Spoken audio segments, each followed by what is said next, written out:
Bab 679, bagaikan harimau yang menyerbu kawanan domba. Begitu melihat pemuda itu keluar, orang-orang yang tinggal di sana pun terkejut. Wendy bahkan memanggil dia ke sini. Wah, hebat, hebat. Sudah kubilang, Wendy itu adalah orang penting di sini. Dia pasti mengenal banyak orang penting. Dia itu ke Argo. Katanya dia punya 30-an bawahan dan dia juga memiliki latar belakang yang sangat kuat. Diskusi dari orang-orang di sekitar membuat wajah Wendy dipenuhi dengan ekspresi bangga. Sedangkan Angel mulai merasa khawatir. Dia juga sudah pernah melihat kemampuan Valentino berkelahi dan suaminya itu memang sangat kuat. Akan tetapi, pemuda ini juga memiliki latar belakang yang tidak bisa diremehkan. Kalaupun Valentino bisa mengalahkan semua berandal ini, apa yang harus mereka lakukan untuk menghadapi konsekuensi setelahnya? Pemuda itu menggoyang-goyangkan tongkat besi di tangannya lalu berkata sambil menatap Valentino. Namaku Argo di Marsen, orang-orang di sini memanggilku ke Argo. Valentino hanya menatap Argo dengan ekspresi datar seolah-olah dia tidak mendengar kata-kata pemuda itu barusan. Kenapa? Kamu tidak punya nama? Cibir Argo. Dia membawa bawahannya menghampiri Valentino dan berhenti tepat 3 meter di depannya. Pada akhirnya, Valentino menjawab dengan perlahan. Kamu tidak layak untuk tahu namaku. Semua orang langsung tertegun begitu mendengar jawaban Valentino. Padahal Argo sudah dikenal sebagai orang yang cukup gila. Tapi ternyata Valentino 3 kali lebih gila daripada dia. Para berandal pun menunjuk ke arah Valentino dan memaki. Bangsat, untuk apa kamu so hebat begitu? Kubunuh kamu. Raut wajah Argo pun berubah serius. Bocah, akan kuberi kamu satu kesempatan. Berlututlah meminta maaf kepadaku sekarang dan aku akan mengizinkanmu menyimpan sebelah kakimu. Semua orang pun menatap Valentino dengan tatapan mengejek. Siapapun bisa mengucapkan kata-kata yang kejam. Kamu bisa membuat keributan, tapi apa kamu bisa menyelesaikan masalahnya dengan damai? Omong kosongmu banyak sekali. Sahut Valentino dengan alis yang mengerut. Setelah mengucapkan 4 patah kata itu, dia berjalan menghampiri Argo dan para bawahannya. Argo mengusap-usap kepalanya. Gila, apa katanya barusan? Salah seorang bawahannya yang ada di belakang menjawab. Kak Argo, dia bilang kamu banyak omong kosong. Semua orang kembali tertegun. Valentino itu bermaksud mau memulai duluan? Dia bisa-bisanya mau menyerang duluan menghadapi 20-an orang itu? Di saat semua orang masih kebingungan, Valentino sudah sampai di depan Argo dan mereka berdua pun saling bertatapan. Bangsat! Argo membuka mulutnya hendak memaki. Bluk! Valentino melayangkan tinju kanannya tanpa ragu dan memukul tepat di pipi Argo. Bu! Satu tinju Valentino itu tepat mengenai Argo dan langsung membuatnya terjatuh ke samping. Gila! Semua orang yang berkerumun menonton pun berseru kaget secara serempak. Valentino ini sudah gila, ya? Dia bisa-bisanya benar-benar menyerang duluan? Sialan! Berani-beraninya kamu memukul ke Argo. Habisi dia! Hajar dia! Pukuli dia sampai mampus. Para pemuda yang dibawa oleh Argo langsung tersadar kembali dan mengumpat sambil menunjuk ke arah Valentino. Kemudian, 20-an berandal pun menerjang maju ke arah Valentino seolah-olah mereka adalah sekawanan anjing gila. Aura membunuh terpancar dari tubuh mereka semua. Saat melihat orang-orang itu, Valentino mendadak merasa bahwa dia harus lebih banyak berinteraksi dengan Whis dan meminjam kekuatannya. Kalau tidak, para berandal rendahan ini akan sangat mengganggu dan malah menjadi penghalang besar bagi rencananya. Valentino menggeleng-gelengkan kepalanya secara perlahan, lalu tiba-tiba mencondongkan tubuhnya ke depan dan ikut menerjang maju ke arah para berandal itu dengan gerakan seperti seekor kelinci. Valentino sama sekali tidak berniat untuk mundur, dia terus menyerang tanpa ragu. Saat ini, keberanian yang ditunjukkan oleh Valentino sudah cukup untuk membuat para penyewa pria lainnya merasa malu. Di detik berikutnya, mereka tercengang melihat kekuatan Valentino. Kalau dipikir dengan logika, satu orang yang menerjang masuk ke kerumunan 20 orang seharusnya akan dihajar sampai mati dalam waktu kurang dari 30 detik, kan? Bagaimanapun juga, ini adalah kehidupan nyata, bukan sinetron. Akan tetapi, meskipun ini di dunia nyata, Valentino justru menunjukkan adegan yang hanya muncul di sinetron. Dia menerjang masuk ke kerumunan lawannya seorang diri, tapi dia sama sekali tidak dipukul jatuh dalam sekejap. Sebaliknya, dia malah menghajar orang-orang di sekelilingnya. Adegan ini membuat orang-orang yang melihatnya merasa seperti sedang menonton seekor harimau yang menyerbu masuk ke kawanan domba. Gerakan Valentino sangat cepat dan kuat, membuat siapapun yang melihatnya tercengang. Sementara itu, para berandal yang langsung terlibat pun mengeluh dalam hati.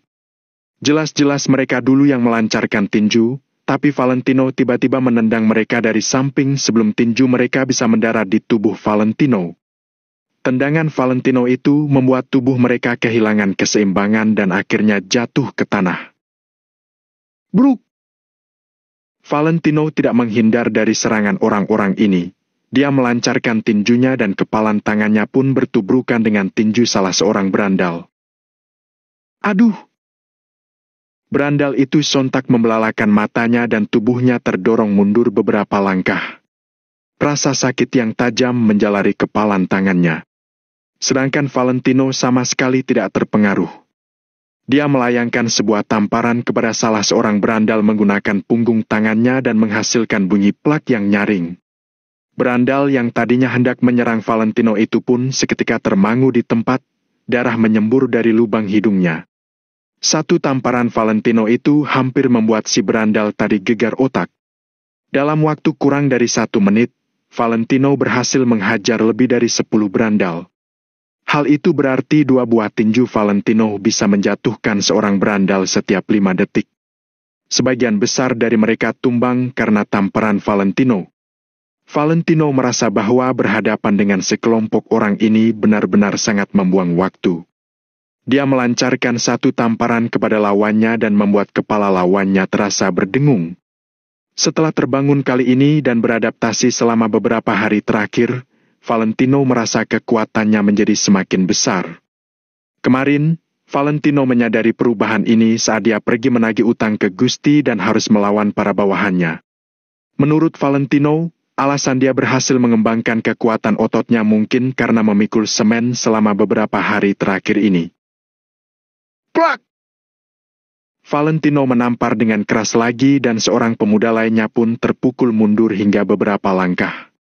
Gerakan Valentino terlihat natural dan ekspresinya terlihat datar seolah-olah dia sedang berjalan-jalan sehabis makan.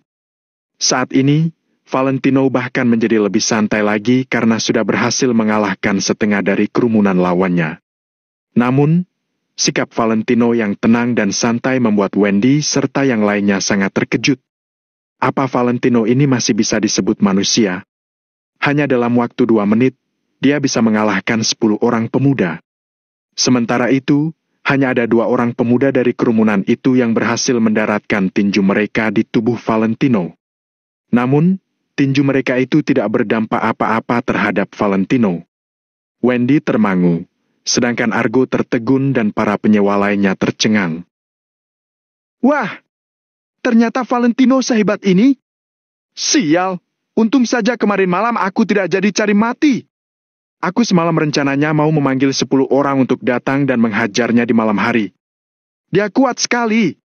Apa dia sedang syuting sinetron? Beberapa pria bujang yang sebelumnya dikalahkan oleh Valentino pun saling berdiskusi dengan mata yang membelalak lebar. Mereka awalnya masih berniat untuk menghabisi Valentino, tapi sekarang niat itu langsung lenyap.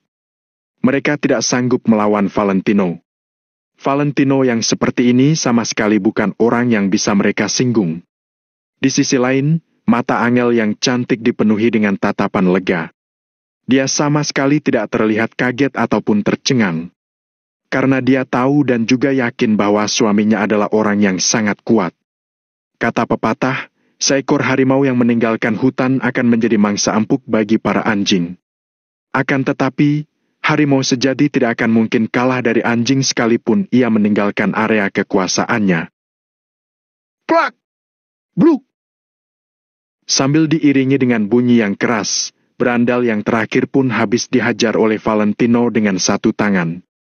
Saat ini, Valentino sedang berdiri diam di tempat dengan kedua tangannya diletakkan di punggungnya. Para berandal tadi pun tergeletak berserakan di sekelilingnya.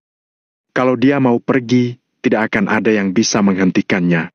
Bab 680, dia memanggilku kakek. Wendy terkejut hingga membelalakan matanya. Para penghuni kompleks itu pun tanpa sadar menundukkan kepala mereka. Valentino terlalu kuat. Valentino yang dahulu pernah mereka jadikan sebagai kambing hitam dan idiot, kini sudah tidak ada. Mereka hanya bisa menyegani Valentino yang sekarang. Kak, kamu! Argo pun merasa sama terkejutnya dengan semua orang, kemudian dia menunjukkan jarinya pada Valentino. Dia sudah berkecimpung lama dan mengetahui banyak preman kuat di dunia mafia. Namun, ini pertama kalinya dia melihat ada yang semengerikan Valentino. Katakan padaku, punya hak apa kamu menanyakan namaku? Valentino menatapnya dengan bengis. Setelah mengatakannya, Valentino kemudian melangkah pelan ke arah Argo. Tap! Tap! Argo membelalakan matanya, kemudian secara tidak sadar dia mengambil 2 langkah mundur. Valentino menggelengkan kepalanya pelan, di sudut bibirnya terlihat ada sedikit senyuman. Setelah itu dia berjalan ke arah Angel. Orang-orang kecil ini tidak berarti, tidak perlu dipedulikan. Apa-apaan ini? Berhentilah kalau kamu berani. Argo menggertakkan giginya, kemudian dia berteriak ke arah Valentino sambil memegang pipa baja di tangannya. Valentino sedikit mengernyitkan alisnya, kemudian dia berbalik badan perlahan sambil menatap Argo dengan kedua tangannya di belakang. Jangan kabur kalau kamu berani, kata Argo sambil mengeluarkan ponsel, sepertinya dia ingin memanggil seseorang. Mata para penghuni kompleks itu pun berbinar ketika melihat adegan ini. Argo adalah tokoh penting di mata mereka. Akan tetapi, orang yang ingin Argo panggil sekarang pasti lebih penting lagi. Valentino terdiam sejenak, setelah itu dia berdiri di tempat. Mundur dari pertarungan bukanlah gaya Valentino. Bahkan Valentino saat 3 bulan lalu saja tidak mengenal apa itu melarikan diri, apalagi Valentino yang sekarang kepribadiannya sudah berubah drastis. Baiklah, jangan kabur kalau kamu berani. Argo mengeluarkan ponsel lalu mulai mengetik nomor. Kak Argo, kamu mau menelpon siapa? Wendy bertanya sambil mengernyitkan alisnya. Jangan ikut campur, hari ini aku pasti akan membunuhnya, kata Argo sambil menelpon. Halo, Kak Komar, aku sedang. Halo, Jerry, aku Argo, bantu aku panggil orang. Argo berteriak di telepon, sepertinya dia sedikit berkuasa. Angel meletakkan barang yang ada di tangannya, kemudian menghampiri Valentino dengan cepat. Tino, ayo kita pergi saja. Dia adalah preman di sekitar sini. Kita tidak perlu menghabiskan waktu kita dengannya di sini. Lagi pula nanti juga kita tidak akan berurusan dengannya. Angel menarik lengan baju Valentino. Setelah berpikir sejenak, Valentino menganggukkan kepalanya, kemudian bersiap meninggalkan tempat itu bersama Angel. Lagi pula orang-orang seperti Argo itu sama sekali tidak bisa dihentikan. Mereka akan melakukan semua hal sesuka hati mereka. Bukannya tadi kamu sangat berani? Kenapa? Sekarang kok malah mau kabur? Wendy langsung mencibirnya. Para penghuni kompleks pun mencibirnya lagi. Valentino memang jago berkelahi, tetapi dia hanya berani dengan anak-anak muda. Sekarang ketika Argo memanggil orang yang lebih jago untuk datang ke sini, bukankah nyali Valentino langsung menciut? Tino, tidak usah pedulikan mereka. Ayo kita pergi saja. Angel menarik Valentino untuk mengambil barang. Dia benar-benar ketakutan. Meskipun Valentino kuat, tetap saja dia hanya orang biasa. Karena 20 orang tidak dapat menghentikan Valentino, maka Argo pasti memanggil 40 orang untuk datang atau bahkan lebih banyak lagi. Hingga saatnya tiba, Valentino pasti akan menderita. Valentino tampak tidak peduli dengan pandangan semua orang terhadapnya lalu mengikuti Angel untuk mengambil barang. Orang punya utang harus dibayar. Lain hari, aku akan datang menagih utang kalian. Valentino melirik para penghuni kompleks sekilas, kemudian berputar badan hendak pergi. Beberapa penghuni kompleks ingin mencoba menghentikan Valentino, tetapi setelah ragu sejenak, mereka tetap tidak berani melakukannya. Hei pengecut, kalau kamu memang benar-benar berani, jangan kabur. Argo memarahi Valentino di antara jeda teleponnya. Kalau Valentino pergi sekarang, bukankah sia-sia dia menelepon semua orang? Termasuk biaya perbaikan motor yang juga harus mereka bayar sendiri. Namun, sekarang dia sudah tidak berani menghalangi Valentino lagi, dia hanya berani memaki. Valentino melirik Argo sekilas, kemudian dia menarik pandangannya hendak pergi. Akan tetapi, Argo malah menelpon seseorang lagi. Halo, Kak Jamal, aku Argo. Benar, aku ingin memintamu melakukan sesuatu. Setelah telepon tersambung, seketika Argo langsung mengubah sikapnya, wajahnya penuh senyuman, bahkan tubuhnya juga sedikit membungkuk. Valentino, kalau kamu seorang pria, jangan kabur. Wendy berteriak dengan wajah yang masam ketika melihat Valentino dan Angel hendak pergi. Valentino yang awalnya akan pergi, ternyata benar-benar menghentikan langkahnya. Hal ini sontak membuat Wendy sedikit tercengang. Apakah kata-katanya mempan? Namun, Valentino tidak melirik Wendy. Dia malah berbalik badan untuk melihat Argo. Apakah Kak Jamal yang kamu sebut tadi Jamal Prasetyo? Valentino bertanya pelan. Argo yang sedang menelepon langsung tercengang setelah mendengar apa yang dikatakan Valentino, kemudian dia berteriak sambil menutup pengeras suara ponselnya. Omong kosong! Di zona pengembangan daerah perbatasan kota Vero ini, siapa lagi yang berani dipanggil sebagai Kak Jamal kalau bukan dia? Jamal Prasetyo, itu Kak Jamal? Penguasa zona pengembangan daerah perbatasan yang belakangan ini menjadi pusat perhatian? Argo benar-benar mengenal Kak Jamal? Keren! Habislah sudah Valentino. Siapa yang tidak mengenal Jamal Prasetyo, tokoh penting jalanan yang sesungguhnya? Anak buahnya ada ratusan orang, setiap kali keluar rumah selalu berbondong-bondong. Angel semakin merasa khawatir ketika mendengar perbincangan orang-orang di sekitar. Namun saat ini Wendy mengernyitkan alisnya, hatinya tiba-tiba merasa sedikit cemas. Kak Jamal. Dengan posisi Wendy yang sekarang, jelas dia tidak layak berteman dengan tokoh penting ini. Akan tetapi, Wendy tahu kalau pria botak yang berada di kantor pusat perdagangan Sailendra kemarin malam itu adalah Jamal Prasetyo. Ngomong-ngomong, bukankah kemarin malam Jamal membuat perhitungan dengan Valentino? Akan tetapi, kenapa Valentino sekarang baik-baik saja? Ketika Deska melakukan tugasnya pada saat itu, dia mengusir Kak Feni dan yang lainnya untuk keluar. Jadi Wendy tidak tahu pasti apa yang terjadi di dalam ruangan itu.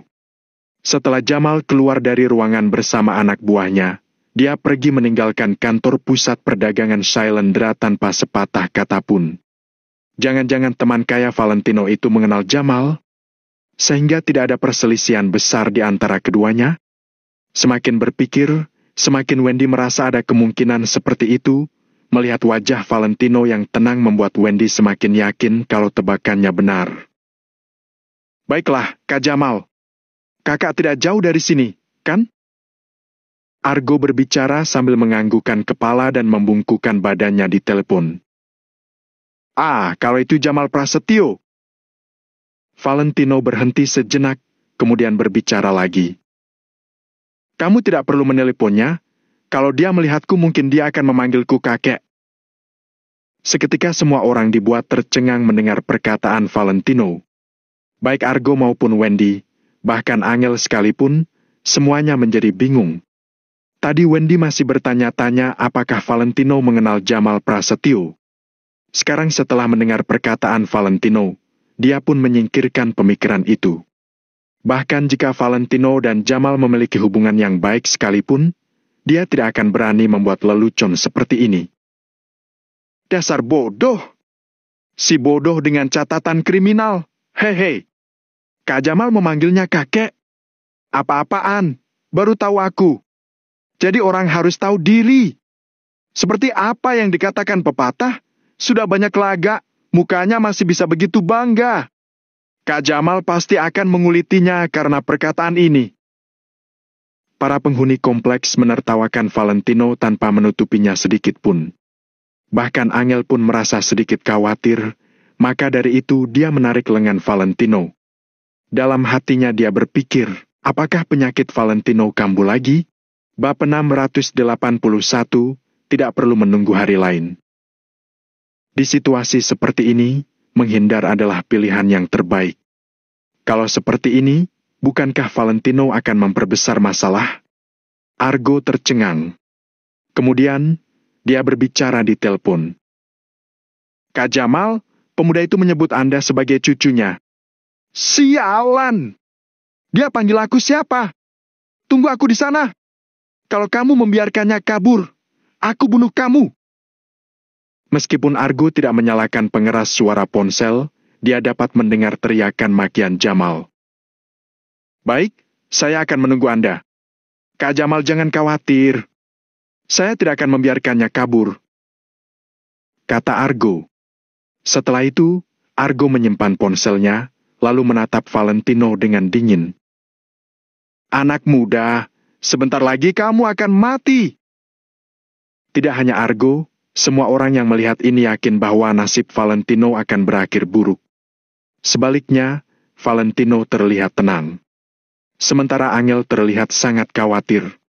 Seandainya mereka berada di kota Neo, Angel tidak meragukan kekuatan Valentino.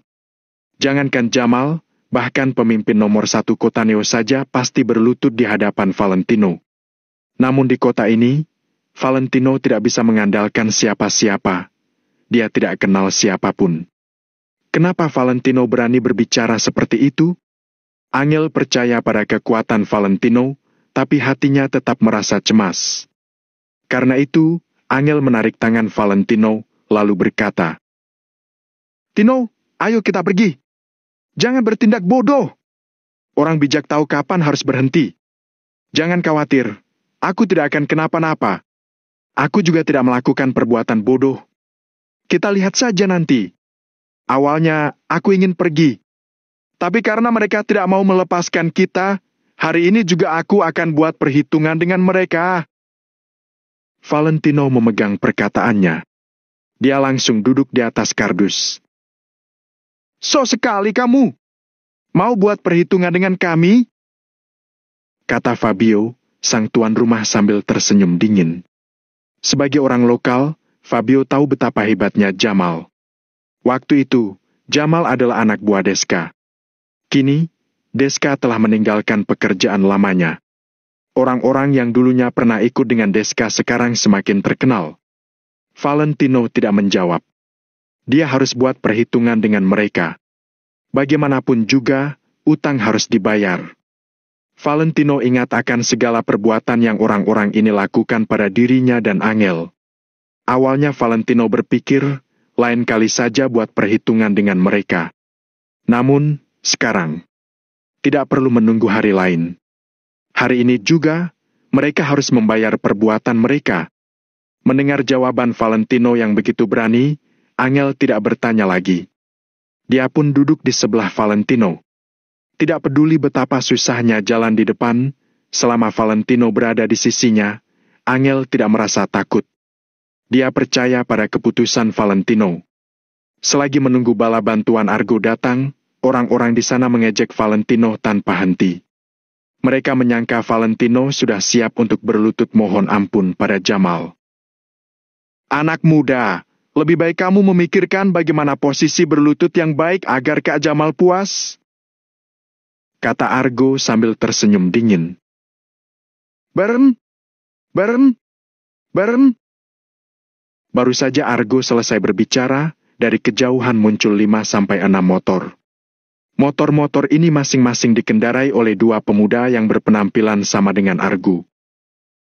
Apa yang terjadi, Kak Argo? Seorang pemuda bertubuh tegap turun dari motor. Kak Komar, kalian datang juga. Orang ini telah memukul semua anak buahku, kata Argo sambil menunjuk Valentino. Sialan! Tunggu apa lagi? Mari kita habisi dia. Komar yang mendengar aduan itu langsung mengambil sebuah pipa besi, lalu berjalan menuju Valentino. Tunggu. Kak Jamal sudah bilang bahwa dia akan menghabisi anak itu dengan tangannya sendiri. Anak itu menyebutnya sebagai cucu, kata Argo sambil menahan tangan Komar. Komar tercengang mendengar ini. Detik berikutnya, dia tidak tahan untuk tertawa. Aku jadi ingat orang yang mengejek model rambut Kak Jamal, dia pun berakhir dengan gegar otak. Komar tersenyum dingin, dia menatap Valentino dengan iba. Karena Valentino telah ditandai sebagai orang yang akan dihajar langsung oleh Jamal, Komar pun tidak berani bertindak. Dia berdiri di sebelah Argo. Tiba-tiba, datang lagi rombongan motor selanjutnya. Setiap rombongan terdiri dari 10 orang. Jadi jika mereka semua dikumpulkan, ada 50-60 orang yang datang. Hal ini membuktikan kekuasaan Argo. Cukup dengan sebuah panggilan, 50-60 orang datang untuk membelanya. Orang-orang ini telah mendengar tentang Valentino. Karena itu, mereka menanti dengan senyum mengejek. Valentino, kamu memang gila. Tapi kegilaanmu ini harus dibayar. Sekarang kamu tidak bisa lari lagi. Wendy melipat tangan ke belakang sambil tersenyum dingin menatap Valentino. Valentino tidak mengatakan apa-apa. Dia pun tidak berniat untuk kabur. Bern, Bern, Bern. Beberapa detik setelah Wendy selesai bicara, dari kejauhan terdengar suara mesin kendaraan. Kali ini yang datang bukan motor, melainkan mobil yang dikemudikan dengan kecepatan tinggi. Dari jauh terlihat debu berterbangan. Kira-kira 15 mobil muncul dari balik debu yang berterbangan itu. Mobil-mobil itu membentuk barisan panjang. Bern, Bern, Bern. Roda mobil yang bergesekan dengan jalanan menyebabkan material pasir dan debu berterbangan. Mobil yang paling depan merupakan mobil SUV berwarna hitam, disusul dengan belasan mobil lain. Sebagian besar mobil ini adalah mobil Centena. Sit! Pengemudi mobil-mobil itu menginjak pedal rem dan berhenti di sebelah Argo. Puluhan penghuni yang menyaksikan ini menjadi takut. Di zona pengembangan jarang sekali kedatangan orang sebanyak ini. Bu! Pintu mobil dibuka. Puluhan pemuda turun dengan wajah beringas. Mereka menutup pintu mobil dengan keras seperti sedang marah. Wajar saja, ketua mereka dipanggil cucu. Pemikiran ini membuat hati mereka panas. Sialan! Siapapun yang mengucapkan kalimat tadi harus berlutut minta maaf. Siapapun yang mengucapkan kalimat itu, hari ini juga harus mati. Pemuda yang berjumlah 30-40 orang ini membawa pedang, pistol dan tongkat pemukul. Tatapan mata mereka tajam. Mereka adalah orang-orang inti, berbeda dengan Argo. Argo dan anak buahnya hanya preman biasa, sementara para pemuda yang baru turun dari mobil ini adalah mafia benaran. Para pemuda ini bila ditambah dengan Argo dan orang-orangnya berjumlah ratusan orang. Sungguh kekuatan yang mengerikan. Pintu mobil SUV hitam yang berada di barisan paling depan terbuka. Jamal yang berkepala botak turun. Raut wajahnya masam. Penampilan Jamal memang berbeda dari orang kebanyakan. Kak Jamal! Kak Jamal! Begitu melihat Jamal turun dari mobil, Argo segera menyambutnya. Tidak hanya Argo, Komar dan orang-orangnya juga menyapa Jamal dengan hormat. "Mana si cucu?" Jamal yang sedang merokok itu bertanya pada Argo. "Anak muda itu, Kak Jamal." Argo menunjuk ke arah Valentino sambil tersenyum puas.